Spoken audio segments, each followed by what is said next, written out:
My mother was called crazy her whole life. Before she died, she left me a fortune and a note titled, "Rules for Surviving a Tragic Romance." First, never pick up a man off the side of the road, especially one with amnesia. If you already did, cut ties with him immediately, or deal with the consequences yourself. Second, please remember, humans have an organ called a mouth. It's not just for eating, it's also for talking. When someone misunderstands you, use it right away to clear things up. Third, there are many ways to repay kindness, but none of them include taking someone by force, then deliberately neglecting, crushing, or abusing them. If that happens, run. Fast. Looking at the absurd words on that note, I felt completely baffled.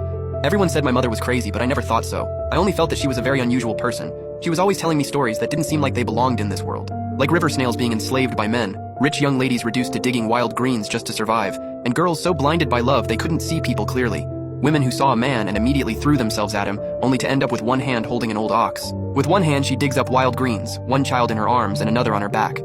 Before dawn she has to get up and cook for the whole family, and at night she still has to kneel and wash her husband's stinky feet. Not long after my mother's funeral was over, my cousin Warner found a handsome man at the gate. The guards were about to step forward and check, but I raised my hand to stop them. Holding a lantern, I looked down at the man lying in a pool of blood. Even with his face covered in mud, it still couldn't hide his noble, striking features. Sharp brows, bright eyes, thin lips pressed tight, carrying a fragile, tragic beauty. Oh my God, this poor young man. Hearing Warner's cry, I turned to look at her. "Cousin, we have to save him. He's hurt so badly. If we don't, he'll die." Alarm bells instantly went off in my head. Warner had always been cautious. In the past, if a cat in the manor got hurt, she would have Xiaoxi check whether it was still breathing first, only making a move after confirming if it was alive or dead. But today, she hadn't even checked whether this man was still breathing before rushing to call for help. That was nothing like her usual careful nature.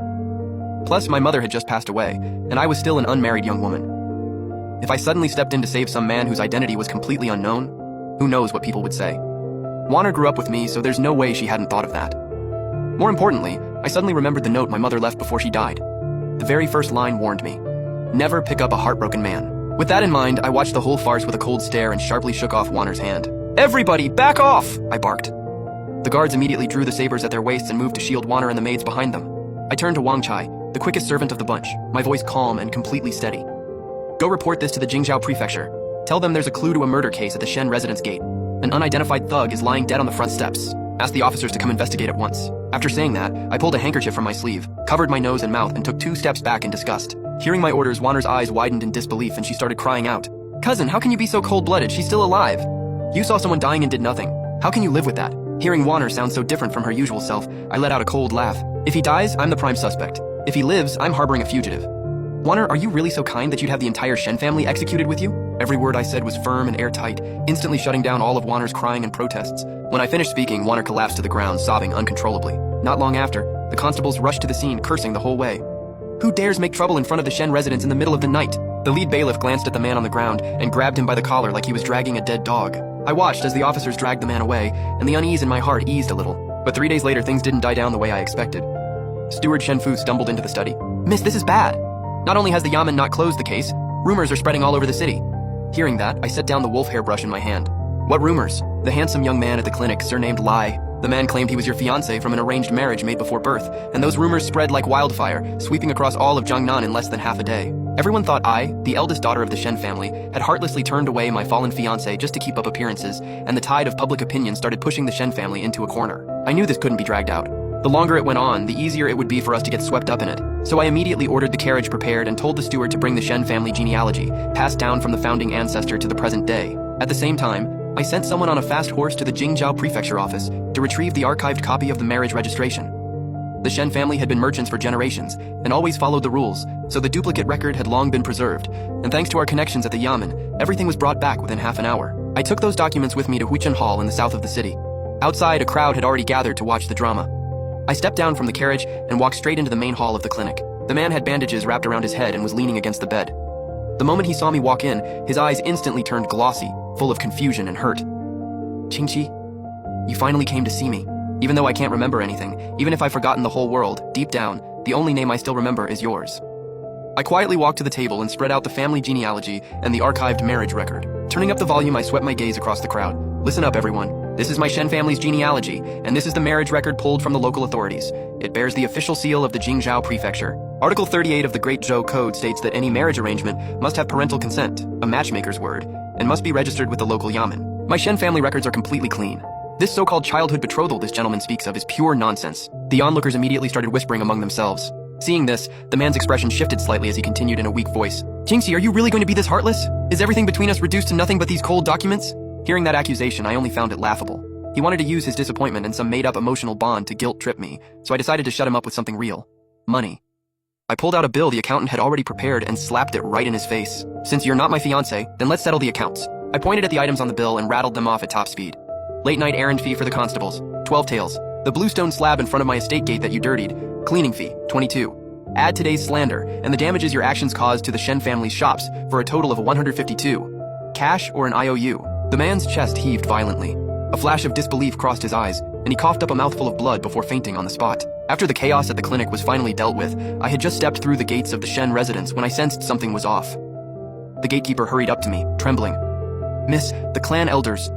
The clan elders brought a whole crowd and stormed the assembly hall. When I stepped into the Shen family's assembly hall, the place was already in an uproar.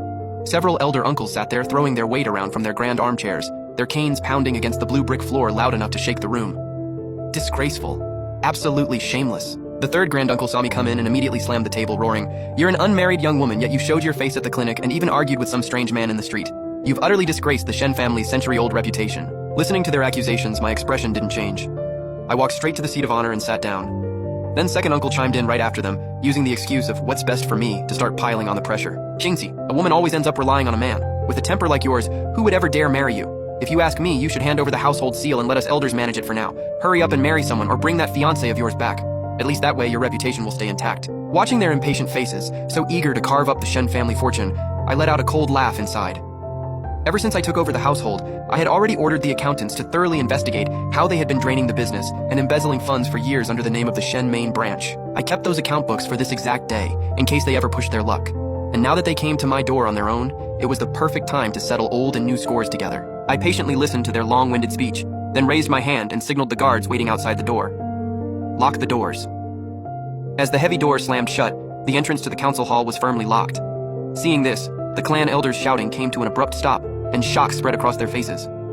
I dropped the weak act, my presence turning cold and commanding, then pulled out that crucial ledger from my sleeve, slammed down hard on the table. Since the elders want to talk about rules, then let's talk. I opened the ledger and read out the entries one by one.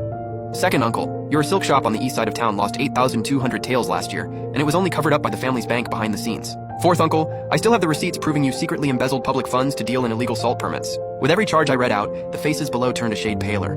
I was hitting them right where it hurt, laying bare the fact that they'd all been living off the Shen family's main branch. Great Uncle Third relied on his seniority, jumped to his feet in fury, and raised his cane to strike me.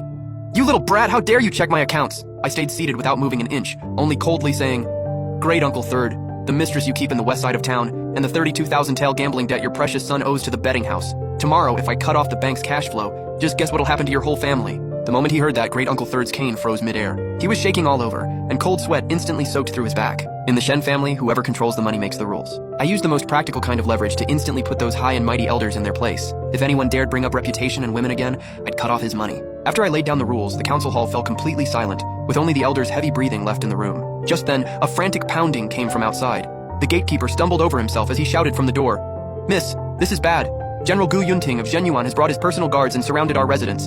He says he's here to repay a favor and propose marriage." I had the doors of the council hall opened and led the uneasy elders to the front gate. There was no grand bridal procession, no festive wedding music. What I saw instead were cold, gleaming spears and iron armor, and grim soldiers sealing off the Shen residence so tightly, not even water could slip through.